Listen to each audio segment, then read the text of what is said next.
పులి కడుపున పిల్లి పుడుతుందా? నో, పులే పుడుతుంది అన్న నానుడికి అద్దంలా నిలిచారు రామ్ చరణ్.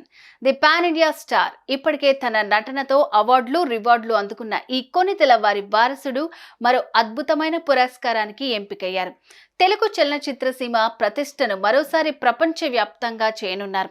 ఇంతకీ ఆయన అందుకోబోతున్న ఆ పురస్కారం ఏంటి? భవిష్యత్ అవసరాలకు వర్తమానపు అవకాశమే ఈశాన్యలో మీరు పెట్టే పెట్టుబడి. ఈశాన్య వెంచర్స్ లో ఇప్పుడే ప్లాట్ బుక్ చేసుకోండి. మీ దగ్గరలోని ఈశాన్యాస్ ప్రాపర్టీ అడ్వైజర్ ను సంప్రదించండి. తెలుగు చలనచిత్ర సీమలో ఓ మణికంఠంగా నిలిచిన మెగాస్టార్ చిరంజీవి కన్నబిడ్డ రామ్ చరణ్ నటనలో తండ్రితో పోటీ పట్టమే కాదు, RRR సినిమాలో ఆయన్ను మించిపోయారు. పాన్ ఇండియానే కాదు, పాన్ వరల్డ్ స్టార్ గా మారిపోయారు. తండ్రి నట వారసత్వాన్ని పునికి పుచ్చుకున్న ఈ కళామ్మ తల్లి ముద్దు బిడ్డ ఎన్నో అద్భుతమైన చిత్రాల్లో నటించి తన సత్తా ఏంటో నిరూపించుకున్నారు. తెలుగు చలనచిత్ర సీమ గర్వించదగ్గ నటుడిగా పేరు తెచ్చుకోవటమే కాదు, ఏ జానర్లో అయినా తన మెగా పవర్ ఏంటో చూపించారు.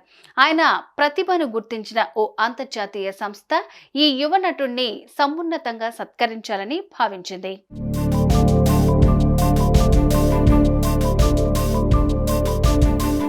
గ్లోబల్ స్టార్ రామ్ చరణ్ కు the Indian film festival of Melbourne IFFM తన 15వ ఎడిషన్లో గెస్ట్ ఆఫ్ హానర్ అవార్డును అందించాలని నిర్ణయించింది.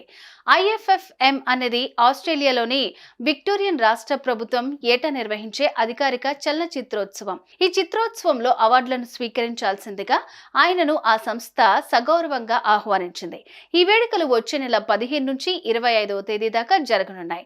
The Indian film festival of మెల్బోర్న్లో Indian art and culture brand ambassador award అందుకోనున్న తొలి ఇండియన్ సెలబ్రిటీగా గ్లోబల్ స్టార్ రామ్ చరణ్ మరో రికార్డును తన ఖాతాలో వేసుకోపోవటం గురించి ఆయన అభిమానులు ఆనందంలో అంబరాన్నంటుతోంది. సుమన్ టీవీలో మీ పర్సనల్ అండ్ బిజినెస్ ప్రమోషన్స్ కోసం కింది నెంబర్కి కాంటాక్ట్ చేయండి.